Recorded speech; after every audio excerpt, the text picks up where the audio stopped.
Bom dia, queridos amigos visualizadores, principalmente aos inscritos. Já estamos em número bastante avançado, 1173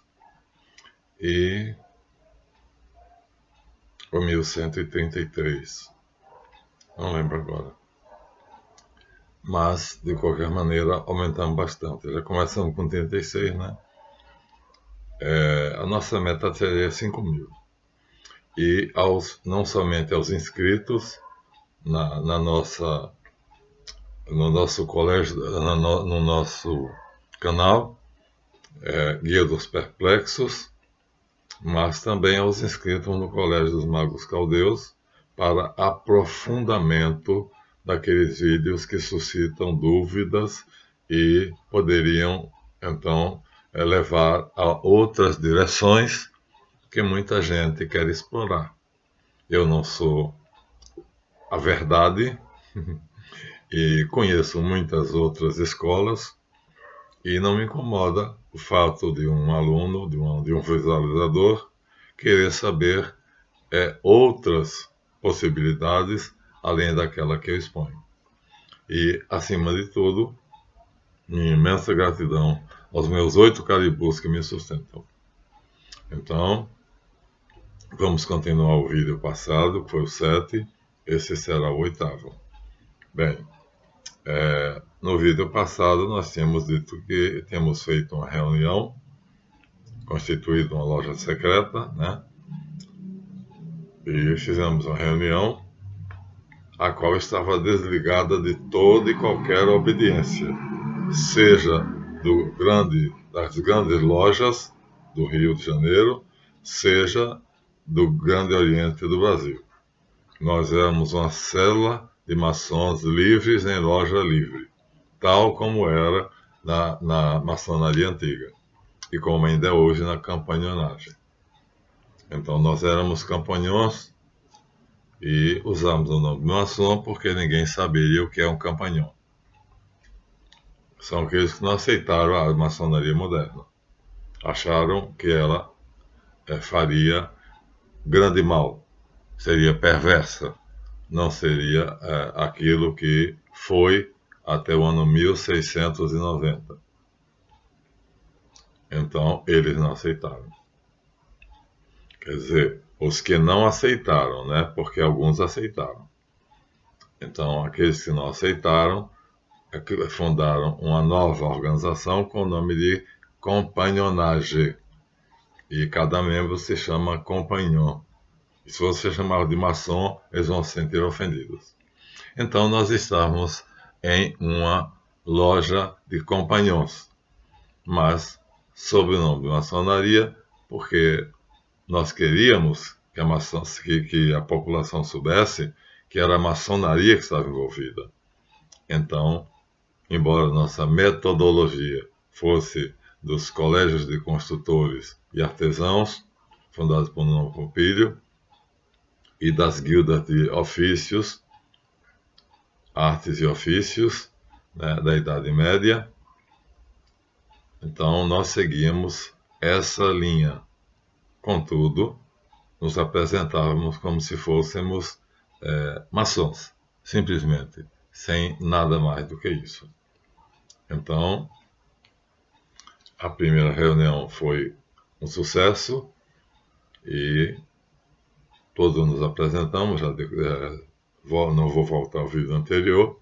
Se quiserem saber como foi, basta clicarem no vídeo anterior e abrirem. O fato é que eu estava constituído venerável mestre da loja e tinha um secretário. Não vou declinar os nomes. Então, a partir daí, nós vamos começar a nossa estratégia.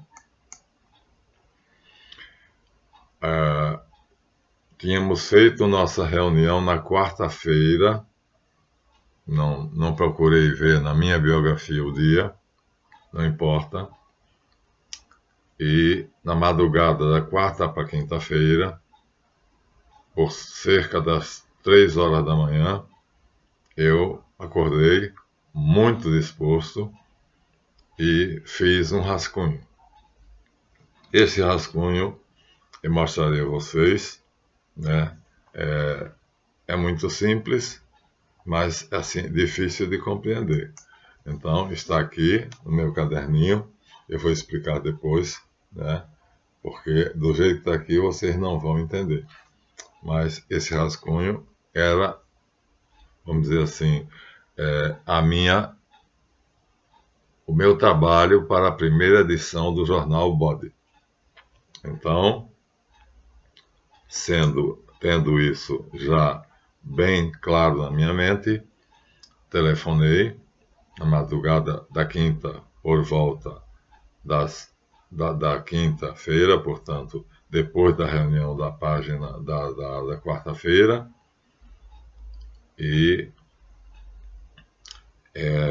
tinha ordenado ao secretário, como eu disse, que providenciasse um jornal, imediatamente. A página inicial seria diagramada por mim e o resto pelo Valadão. E que tinha uma tipografia e seria para ele fácil. Então, mantive o nome do jornal, bem nítido, bem visível, o Bode, como havia sido decidido por unanimidade na reunião da loja na noite anterior. Diante do nome do jornal, a legenda, exemplar número 1, abaixo a figura suposta de um bode, na verdade a letra Alpo, que é o A do alfabeto acádico antigo, de onde se originou o nosso A do alfabeto latino, a letra A do grego alfa, e o A do alfabeto português. Agora sim, agora posso mostrar a vocês como é que era o planejamento no nosso caderno. Então vocês vão entender. Então, a folha rascunhada tinha escrito o bode. Embaixo estava aqui o que todos veriam pensando que era um bode. E à frente estava escrita primeira edição, número 1. Exemplar número 1, primeira edição. Eu deixei a critério do Valadão, colocar aqui, editor-chefe, o nome dele, oficinas, a rua tal, número tal, tipografia, e isso ele faria aí, ou, se ele quisesse, ele faria no final, porque eu só tinha 2 folhas, portanto 4 páginas. Então, esse símbolo, na verdade, que o povo acharia que era um bode, na verdade, de cabeça para baixo, é um A, né? Então, é assim que vai ser. Então, essa letra é do alfabeto acádico, como eu já disse, Alpo, que quer dizer touro. Então, simboliza um touro e não um bode. Mas ninguém sabia disso.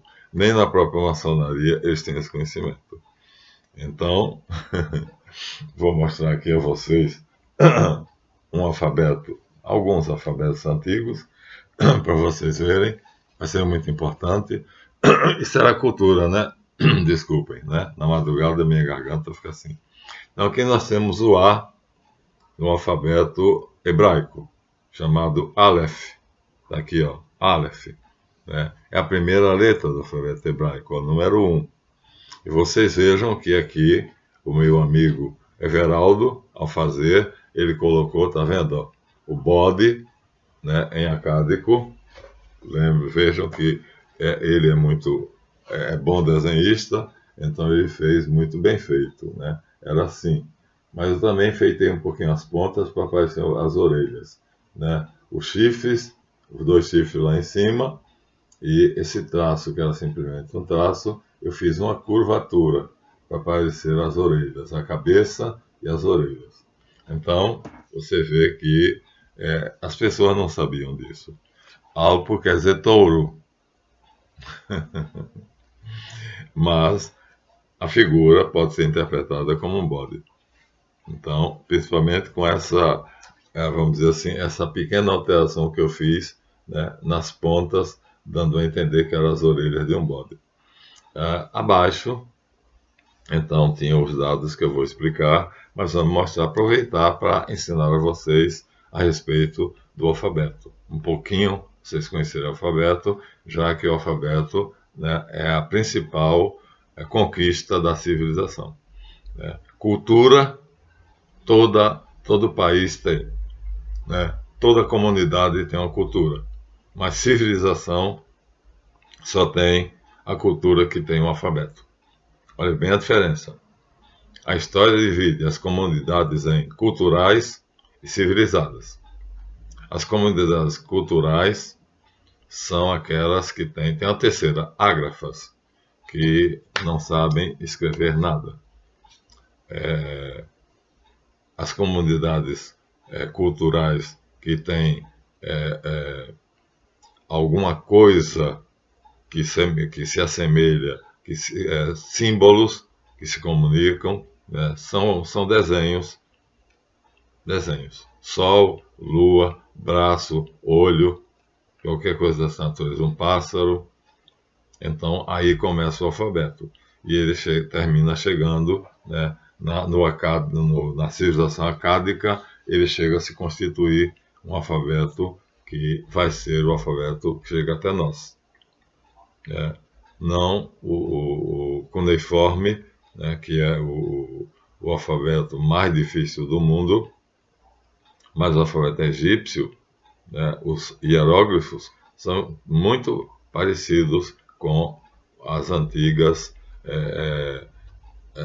nações que tinham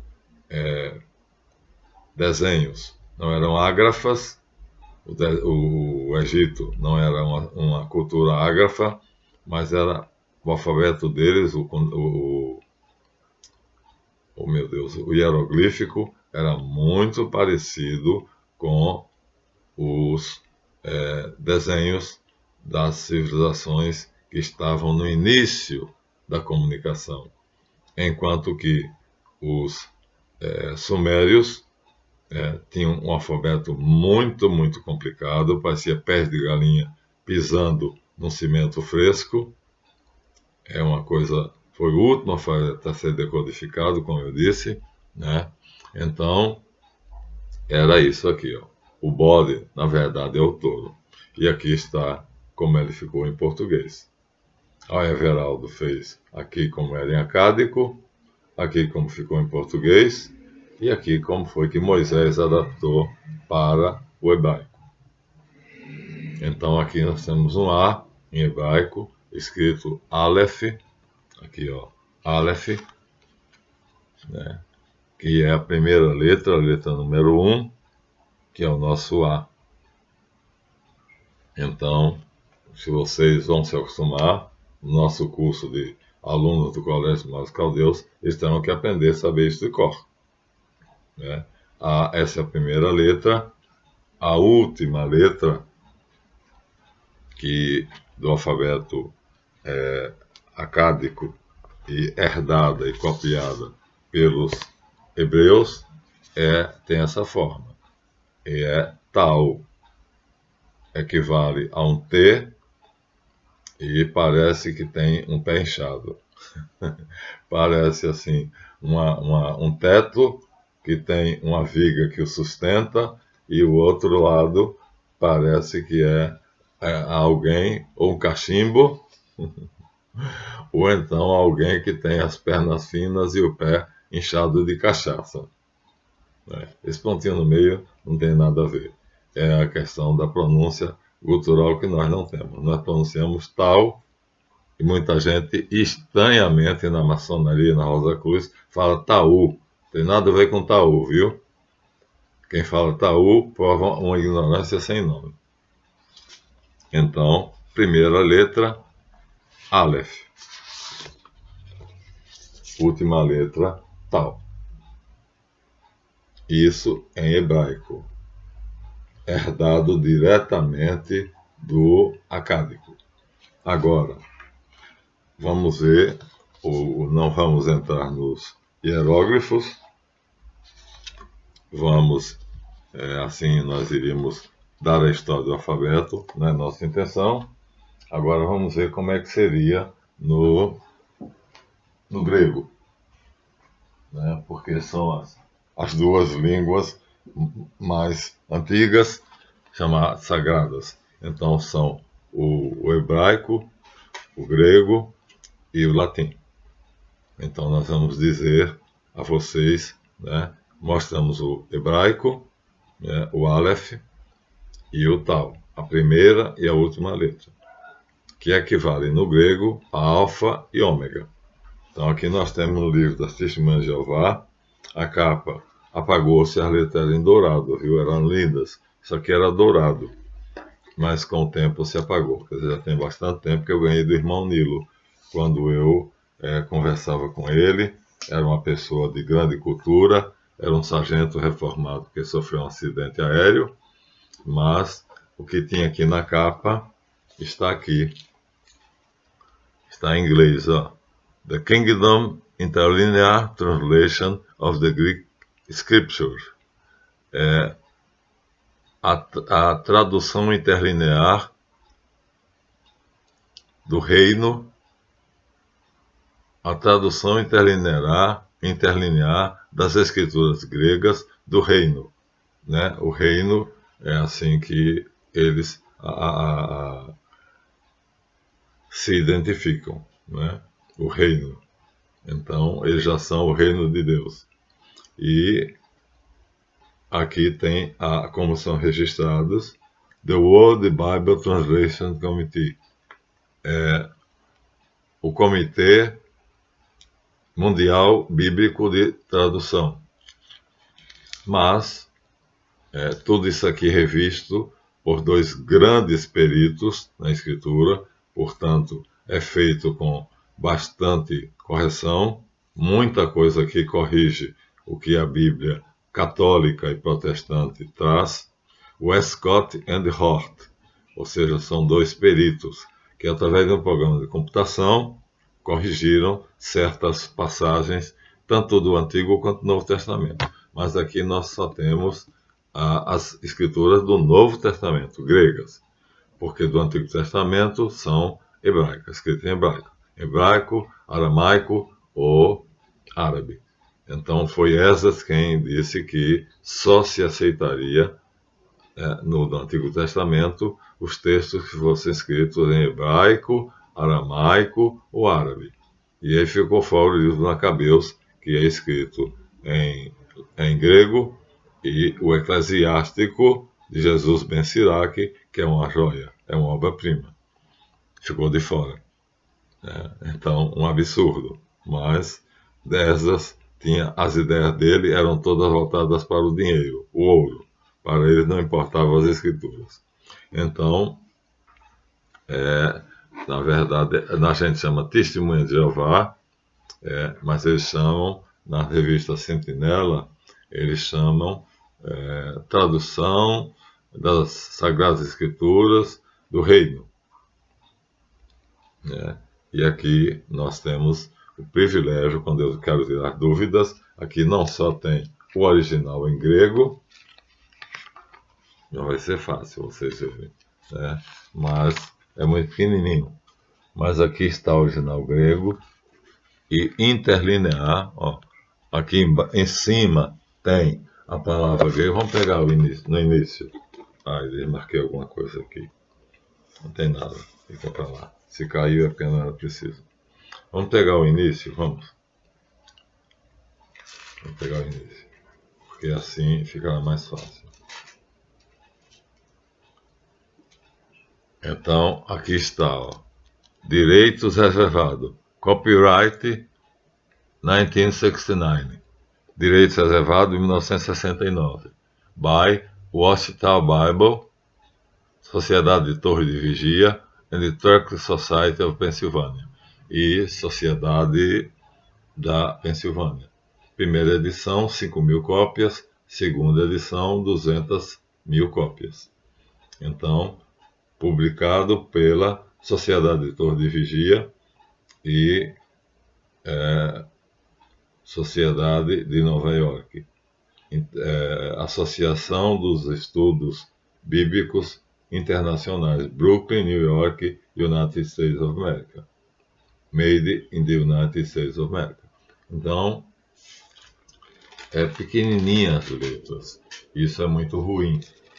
É precedido de uma introdução, prefácio, mostrando que certos fragmentos foram encontrados, e a primeira página,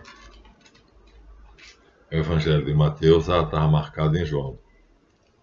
Evangelho de Mateus. Então, aqui está, ó. Kata Mataion.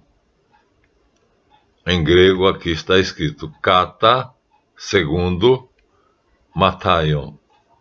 Em inglês, according to Matthew, de acordo com Mateus, segundo Mateus. Kata é debaixo, sob, né? Mateus.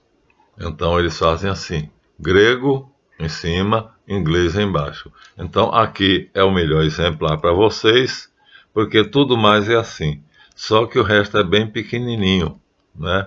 E aqui eles dão todo em inglês. O texto todo em inglês. Quem quiser encontrar direto o texto, para não ter o trabalho do interlinear, que é complexo, então é só procurar aqui. Quando encontrar a passagem que ele quer, ele vem para aqui, é assim que eu faço, e aí vê o capítulo e o versículo diretamente em tira limpo. É muito bom. Esse livro foi adquirido por uma bagatela, porque a intenção deles não é ganhar dinheiro com a literatura que produzem, é divulgar. Isso é meritório, né? É uma das coisas boas. Tenho esse exemplar, graças a Deus, graças também à minha amizade com o Testemunho de Jeová, que tinha uma certa abertura, chamado Irmão Nilo. Era um sargento reformado da aeronáutica que um acidente aéreo deixou semi-aleijado. Então, aqui está o alfabeto grego. Está vendo? Ó? De A a Z. Mas veja, alfa, beta, gama, delta, e vai por aí até a última letra, que é ômega. Ômega. Então, quando Jesus diz, eu sou alfa e ômega, é porque as escrituras, ele não disse isso dessa maneira. Na verdade, quando ele disse isso, ele disse em aramaico. E aqui nós não temos alfabeto aramaico, nós temos o grego. Então, o aramaico é um dialeto do hebraico. Então, não era isso aqui. Todas as escrituras estão em gregos. Tradução em grego das Sagradas Escrituras. Então, nós não sabemos, né? Só Papias, bispo de Herápolis, diz que viu o Evangelho de Mateus no original hebraico, mas ele não sabia distinguir o hebraico do aramaico. Posteriormente, os críticos perceberam já na patrística, ele é do ano 1160, mais ou menos, segunda geração apostólica, e então, já naquela época, percebeu-se que não era em hebraico, era em aramaico. Então, aqui nós temos, vamos ver de novo, olha só, o alfabeto grego. Então, a letra A é igual à nossa, tá vendo? Então, é isso aqui, ó. Como o Geraldo mostrou aqui. Então, o A, que era de cabeça para baixo, então ele vira, ou era de cabeça para cima, como quiserem, ele vira. Já o alfabeto grego segue isso, ó. É o mesmo A. Vocês vejam que a letra A é a mesma, maiúscula, minúscula não. Minúscula aparece um O com um tracinho. E então nós vamos seguindo aqui, e a última letra não é Z, não é de A a Z, como é o latim. Nós herdamos do latim. Se herdássemos do grego, a última letra seria O, porque isso aqui é O, com O fechado, O. Então seria de A a O, porque o grego tem letras, vamos dizer assim, dobradas. Nós temos 2 T's e 2 O's. Nós temos a letra teta, que é a nona. Eu vou colocar aqui, o texto está aqui dizendo. Então, em latim, ó, de A a Z. Nós copiamos isso aqui. Imitamos isso aqui, importamos aqui do latim. Em hebraico, de Aleph a Tau. Mostrei para vocês, né? Basta voltar o vídeo se quiserem ver.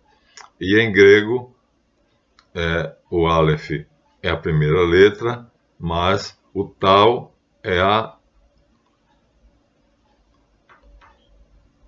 19ª, não é a 24ª. Então, para nós, o A é a primeira e o Z é a 24ª. Para o hebraico, o Aleph é a primeira e o Tau é a 24ª. Todos os alfabetos têm 24 letras. Mas, no grego, a coisa complica um pouquinho. Eles vão ter aqui duas letras com o mesmo som, Tau e Teta. Então, nós temos aqui 19ª letra, mas não é aqui que eu vou ver, é no livro da Testemunha de Jeová. Então aqui, não sei também se vocês vão conseguir ver, mas eles têm 2 T. Então, nós temos aqui, ó, tá vendo? Um O, um círculo cortado ao meio. Isso é teta. Isso é teta. Né? E temos outro T, que é o Tau, que é o T de São Francisco, ou seja, a cruz. Né? O T que São Francisco usava pendurado no pescoço. Não, aqui é Y. Em cima, ali em cima. Aqui em cima. Nós temos o T. T igual ao nosso T. Então, isso é o teta. Não, desculpe, isso é o Tau. Então, o Tau, que a maçonaria usa, os mestres maçons têm no avental, é um T. Mas nós temos outro T, que é teta, que é um 0 cortado ao meio. Ó. É um círculo cortado ao meio horizontalmente. Então, todos os dois são pronunciados T, mas nós não sabemos a pronúncia porque a glotologia deles era diferente. Então, tem 2 maneiras de pronunciar o T em grego, né? Como também tem 2 maneiras de pronunciar o O, porque existe o Ômicron, que é o nosso O, herdamos deles, é igual ao nosso, está aqui, esse O é igual ao nosso, é Ômicron, e nós temos o ômega, são 2 Os, só que o Ômicron é O aberto, como na palavra logos, logos, O aberto, logos. Então, o Ômicron é um O aberto. E o ômega é um O, portanto, o O fechado. Há, portanto, uma diferença. Ele não tem acento, então, se eu quero a palavra logos, escrevo com Ômicron. E se eu quero a palavra, vamos dizer assim, theon, então terei de colocar o ômega. Porque o on, o som de on, ou de O, não é fechado, tem que ser essa letra, ômega. Jesus diz, eu sou alfa e ômega, mas ele não disse isso assim, porque ele falava aramaico, e o aramaico não é uma letra que tenha parentesco com o grego, e sim com o hebraico. Então, ele deve ter dito, eu sou Aleph e Tau, que são as letras que nós mostramos a vocês. Vou terminar mostrando, repetindo de novo. Ele deve ter dito necessariamente, eu sou Aleph e Tau. Princípio e fim. Primeiro e último.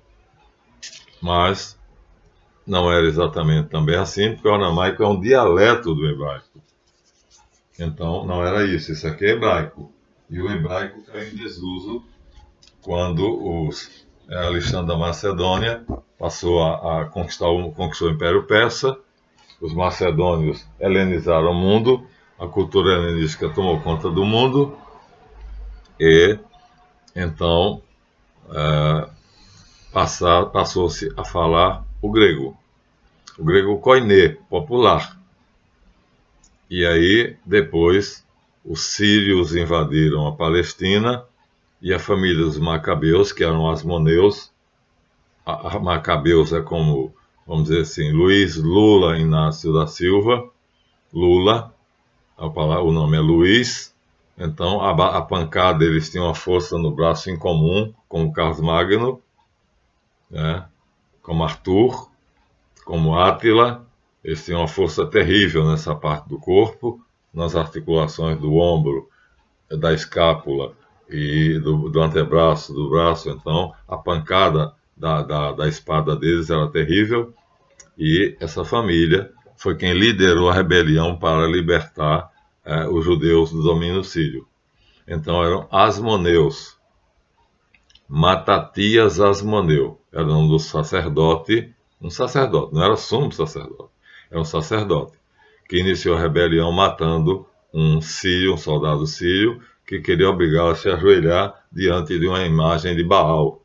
Tinha uma escultura em madeira de Baal, e um soldado tirou ele de casa. Aliás, ele ia passando, ele era um transeunte.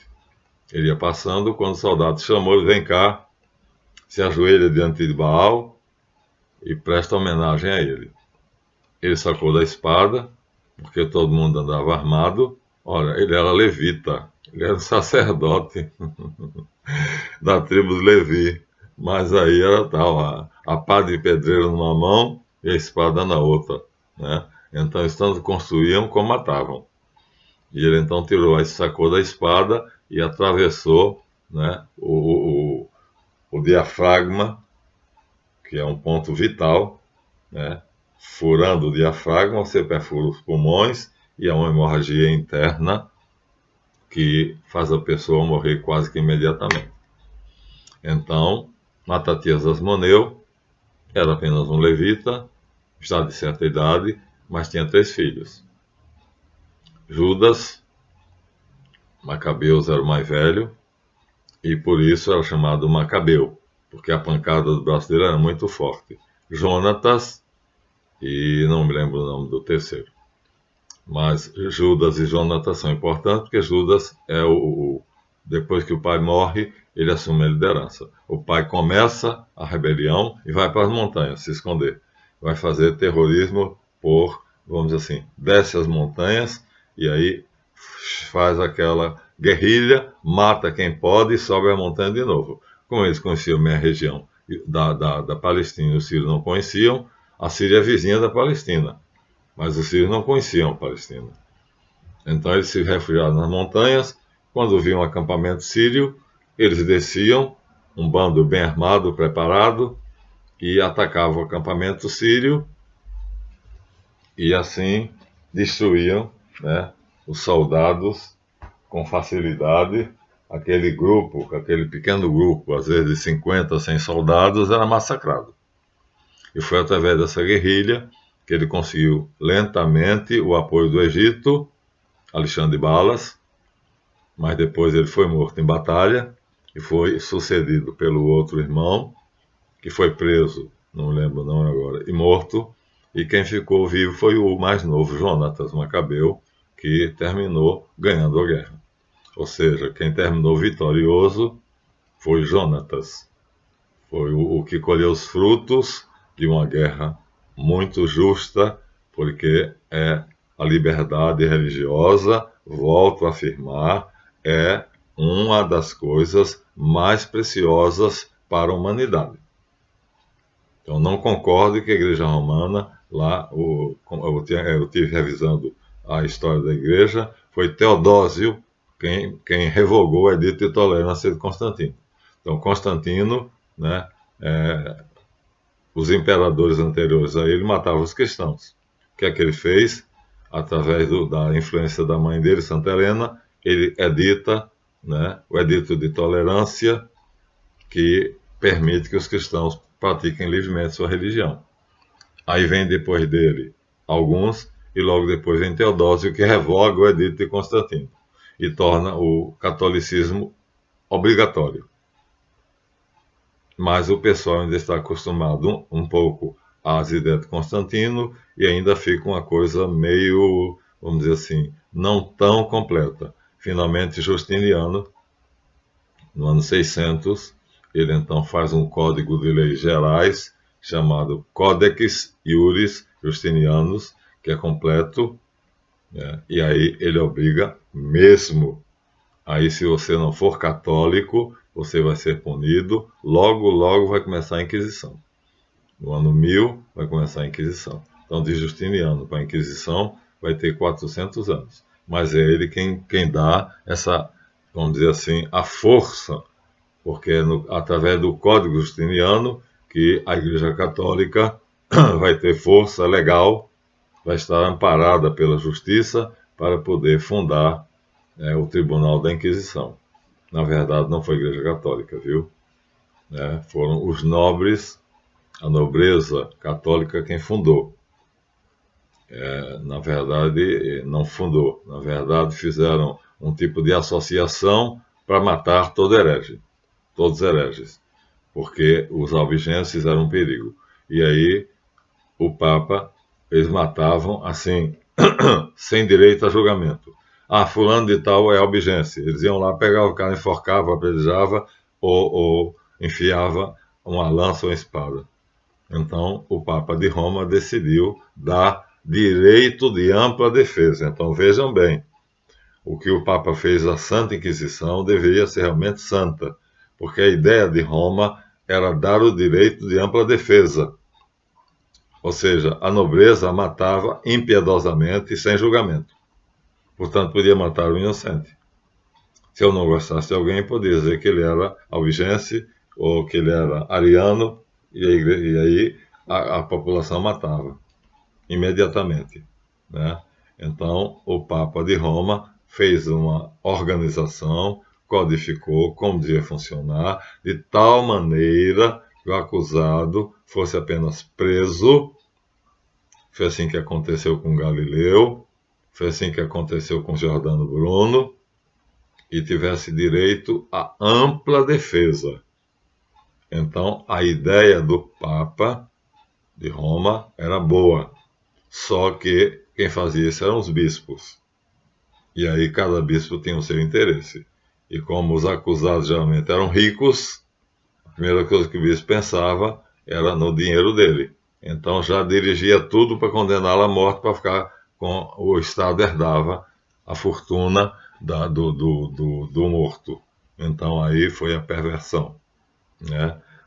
Isso vai fazer com que a Inquisição termine sendo uma coisa hoje, uma mancha na Igreja Católica. Mas então começa com Teodósio, Justiniano e depois os bispos, porque todos os judeus do mundo que podiam moravam em Roma.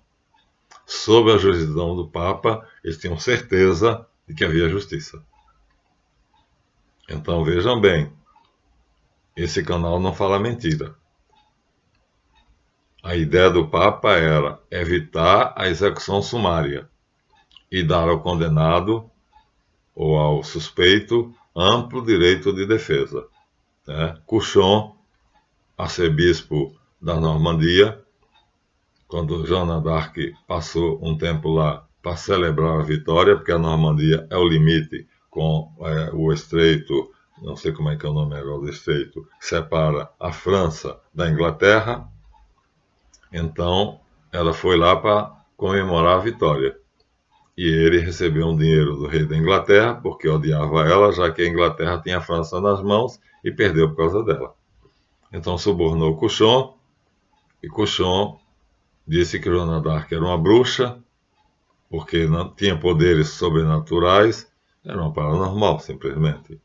E aí ela foi julgada, ele presidiu o Tribunal da Inquisição, era assim, por isso que degenerou, ele já tinha o dinheiro, foi subornado pelo rei inglês, que tinha todo interesse em destruir a pessoa que tinha boicotado a dominação da França por ele.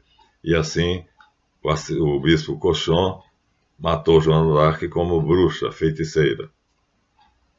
Quando o Papa de Roma soube e viu a história da vida dela, a proclamou santa imediatamente. Então tudo era tão grande, o Império Romano era tão grande que Roma não sabia o que estava acontecendo na maioria das partes do Império. Assim, muitos inocentes foram condenados. Da mesma forma que a Inquisição Espanhola. Mas no caso da Inquisição Espanhola não dá bem porque os reis espanhóis sabiam. Eles queriam mesmo destruir todos os judeus. A ideia dos reis católicos espanhóis era a destruição dos judeus, inclusive dos criptojudeus, obrigá-los à conversão. Ou se converte e se batiza, ou é morto. Então, se descobrisse, mesmo depois de batizado, se o judeu fingisse que aceitava o batismo e depois tivesse uma menorá, uma mezuzá, ou fizesse alguma coisa, algum ato litúrgico dentro de casa e fosse visto, ele seria submetido à Inquisição. Um absurdo total, uma história penosa para nós católicos que temos, vamos dizer assim, amor à liberdade, amor à justiça, amor ao direito. Então, toda pessoa que tem autoridade deve se basear no direito e na justiça. Esse é o princípio da autoridade. Se não é autoritarismo. Ou então é hipocrisia e deslealdade, como foi o caso de Couchon, que sabia que Joana d'Arc era uma heroína e a condenou à fogueira como bruxa e feiticeira. Então, a Inquisição tem que ser bem estudada. Tá? Não vamos mais voltar a ela, já voltamos.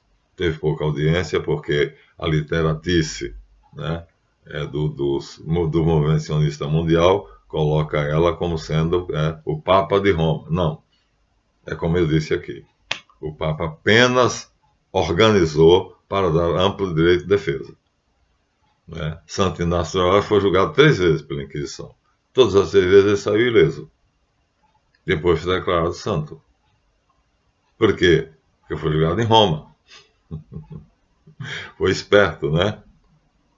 Ele era sacerdote, ele não era ainda sacerdote. Primeira vez ele era leigo. Foi julgado por isso. Um leigo não podia pregar o evangelho. O primeiro julgamento dele foi esse.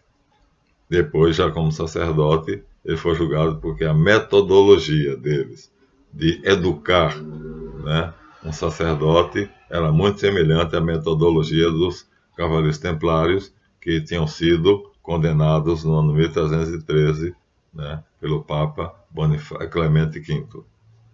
Então, a metodologia dele era bem semelhante. E aí ele foi acusado de ser herético, já que os templários também foram acusados como hereges. Mas ele saiu-se bem. O advogado dele o defendeu belíssimamente. Era um homem super inteligente, vou te contar. Inácio de Loyola deve a vida a esse padre, era um sacerdote, não era de alta hierarquia, era um simples padre, mas era genial em leis. Tinha uma lógica imbatível. E as perguntas que eram feitas pela acusação, ele rebatia com toda facilidade. Então, 3 vezes, Santo Inácio de Loyola foi da Inquisição. Mas em Roma. Então, peço a vocês, quem tiver amor à verdade, estude a Inquisição. Mas estude em autores diferentes. Vejam o lado daqueles que detratam e daqueles que dizem que ela é. Então, aqui estaria, portanto, a manchete do jornal O Bode. Seria, portanto, a manchete bem grande, em letras garrafais, o bode, caixa alta, bem visível, e esse sinal, e esse símbolo aqui embaixo. O pessoal pensaria que era um bode. Aqui tinha primeira edição, número 1, que a gente pretendia fazer primeira edição 1, 2, 3, 4, 5. Depois, se a pessoa quisesse, se quisessem continuar, segunda edição. E nós faríamos a segunda edição. Mas só teve 3 exemplares. 1, 2, 3. Acabou no terceiro. Então, não era um bode. Na verdade, era a letra latina A, como eu disse, né, que foi herdada que nós herdamos, né? Aqui está, então, 24ª letra do alfabeto latino, é o Z, A é a primeira, o Aleph, o A latino é a primeira e a 24ª é o Z, exatamente igual ao nosso, ó, de A a Z. Mas em hebraico é Aleph e Tau. Em grego é alfa, que é isso aqui, e ômega, que é mais ou menos aqui mal desenhado. Aqui é minúsculo e aqui é maiúsculo. E tem dois T's. Tem teta e tem tal. Teta está aqui, é a 8ª letra. E tal está aqui, a 19ª letra. Então é o mesmo som para nós. Então T e T, tem dois T's. Isso para dar a vocês uma ideia de como é complexo construir um alfabeto, organizar, sistematizar um alfabeto. Então, assim, na primeira folha do jornal, nós tínhamos no editorial, antes do editorial, tínhamos isto, aqui, daqui para baixo eu estava explicando apenas, isso não estava no jornal, né? Obviamente, era só do bode para cima. Isso aqui é apenas para vocês terem cultura, tá? O professor Marlan é cultura, né? Então, conhecimento leva à sabedoria, mas a mudança é qualitativa, não é quantitativa, né? Então, tá cheio de eruditos aí na internet que tem um monte de conhecimento, mas que não tem sabedoria. Fujam deles, porque o conhecimento se acumula quantitativamente, mas jamais muda para a sabedoria. E o objetivo do iniciado é ser um sábio. Então, isso aqui, no jornal, era só daqui para cima. Apenas a explicação foi para que vocês fiquem sabendo, né, os 3 alfabetos sagrados, que era o grego, o hebraico e o latim. Alguns admitem o sânscrito como um 4º alfabeto. Eu não conheço nada de sânscrito, mas conheço o grego, o hebraico e o latim. Então era só daqui para cima. Então era um A em acádico, que virou de cabeça para baixo. Simplesmente isso. Então, os acádios fizeram a cabeça de um boizinho, de uma vaquinha. O leite CCPL trazia isso, quando era em saquinho, vocês não alcançaram esse tempo. E depois, aquilo ali virou para baixo, aquilo era uma vaquinha, viu? E os donos da CCPL sabiam, era cooperativa. Então, era o símbolo de uma vaquinha. E aí virou de cabeça para baixo, ficou assim, e hoje ninguém sabe que isso aqui simbolizava um boi. Mas essa letra Aleph, em hebraico, né, quando uma criança aprende ela, diz A de alpo, ou seja, Aleph de alpo, de boi, ou seja, A de abelhinha. É assim que eles dizem. O método é da abelhinha. Então, eles têm a condição de saber da maneira correta. Como, vamos dizer assim, como é a educação, né? Não sei agora qual é a educadora, como é que é, esqueci. Mas é o método da abelhinha, né? Que é uma maneira de educar a criança de maneira que ela fixe com facilidade. A de abelhinha, C de casa, B de bola. Então, Montessori. Marina Montessori. O método montessoriano de ensino é o método da abelhinha, comumente chamado. Para que a criança não esqueça, A de abelhinha, B de bola, C de casa, e aí a criança vai se habituando com isso. Então era assim, isso Marina Montessori copiou dos hebreus. Aleph de alpo, ou seja, Aleph vem de boi, significa um boi. Então, aqui vamos parar os 50 minutos, porque agora o que vem seria exatamente o que vai ser o primeiro exemplar do jornal O Bode. Então, não daria tempo, são 50 minutos, eu não quero passar 50 minutos. Então, vamos ficar aqui. Apenas esse vídeo teve uma noção de que nós começamos o jornal, eu entreguei, né, às cerca de 7h30 da manhã, eu entreguei ao secretário, e ele disse, às 9 horas entrega ao Valadão. Estava aqui, portanto, na primeira página, escrito Bode, primeira edição, número 1, e essa figura. E abaixo o editorial, que vai ficar para o próximo capítulo, o que foi que eu escrevi. Como é que eu comecei a puxar o tapete debaixo dos pés de Dom Mauro Malé? Dei uma calçarreada bem dada, como eu disse aos meus irmãos na loja secreta, né? Na loja oculta, na loja secreta, né? A palavra mata. A palavra mata. São Paulo discorre longamente sobre a língua, São Judas Tadeu também, o poder da palavra, né? Então, vivifica ou mata. E eu usei isso e eu disse na reunião dos mestres maçons instalados. Vocês não dizem que a palavra perdida tem que ser encontrada pelo mestre maçom? Que ele tem de conseguir usar a palavra de maneira que ele vivifique ou mate com a palavra, pois nós vamos matar Dom Mauro Morelli. E vamos matar todo o esquema dele. E cumprimos. Ganhamos. Mas eu deixarei o próximo vídeo. Muito obrigado. Deem seu like.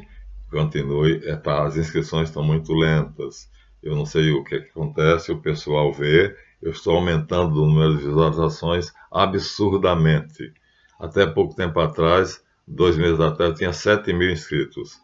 Eu estou com quase 12.000 inscritos. Inscritos não. Visualizações. Então, tinha 7.000 visualizações há 2 meses atrás, e hoje nós estamos com 12.000 visualizações. Olha, 4.000 visualizações a mais. Mais inscritos, nós estamos caminhando a passo de tartaruga. Minha gente, o que é que impede vocês de se inscreverem? É gratuito. O que é que impede vocês de dar um like? Vocês visualizam o vídeo, não gostaram? Não estão gostando? Não estão achando que a história é de fato de interesse geral? É uma coisa que vocês não sabiam nem saberiam. É um segredo que eu guardei 25 anos. E agora estou dizendo. Né? E tem um artigo que eu recomendo aqui embaixo do vídeo. Eu estou recomendando do anterior, já tem o primeiro, o segundo, e vou colocar nesse, que mostra um italiano que pertenceu à loja maçônica P2 na Itália, que fazia algo semelhante ao que o bispo Dom Mauro Morelli queria fazer em Duque de Caxias, chamado Lício Gelli, que criou a loja maçônica P2. Um escândalo semelhante, mas foi descoberto e aí foi uma tragédia. Então nós fizemos tudo na encolha, quase ninguém soube do ocorrido, quase ninguém. Pouquíssimas pessoas, enquanto que a P2 virou, assim, notícia mundial. E aí vejam o vídeo do Coroa, também usa barbas, italiano, que pertenceu ao P2, e ele descreve, em italiano, não traduziram, botaram a legenda, ele fala italiano, botaram a legenda italiana, que idiotice. Se ele fala em italiano, então a legenda devia ser em português. Fizeram uma burrada sem tamanho, mas é assim mesmo, né? A humanidade parece que emburreceu, está cada vez mais emburrecendo. Mas tem gente fazendo isso, né? A nossa educação é para emburrecer mesmo. Então, por favor, não apenas visualizem, vocês que estão, são 12.000, se inscrevam no canal. Abaixo do meu vídeo tem uma tarja vermelha, inscrever-se. Bata ali, dê um toque, e aí aparecerá inscrito. É isso, não custa nada. Faça o seu comentário, dê o seu like, bota o dedinho para cima, fará com que o YouTube recomende meu vídeo. Né? Aumenta a minha bola. E a inscrição, se eu chegar a 5.000, vou ter um ganho razoável. Porque por enquanto eu estou com R$500. Eles não mandaram ainda, porque só quando eu atingir $100. $100 é vezes 5. Ah, já pode mandar, sim. Já pode mandar. Já podem mandar. Está com 483, por isso não mandaram ainda. Mas antes colocavam só em dólares. Agora, quando eu olho, eles colocam em números, né, mostrando que dão um cifrão e depois dão 483, ou seja, está quase perto dos $100. Quando completar $100, eles mandam para a minha conta bancária. Mas eu acho muito injusto ter o trabalho que eu tenho, fazer a pesquisa que eu faço, com a seriedade, com material, né, que não é fácil, e oferecer a vocês isso, né? Meus alunos dos Colégios Magos Caldeus estão me remunerando muito bem e muito empolgados. Quem quiser, inscreva-se. Hoje já recebi 2 pedidos, né? E aqueles que estavam, né, eram 16, agora já tem um 17º. Já aceitei o pedido de um, o outro estou analisando, tá? Então, até o próximo vídeo. Já passei, já estão com 56 minutos. Vamos ver então qual foi o editorial. O que foi que o professor Marlanf disse, né, na manchete do número 1 do jornal O Bode. Fica para o próximo vídeo. Vocês ficaram curiosos para saber, mas foi assim. Eu arrasei. Até o próximo, então.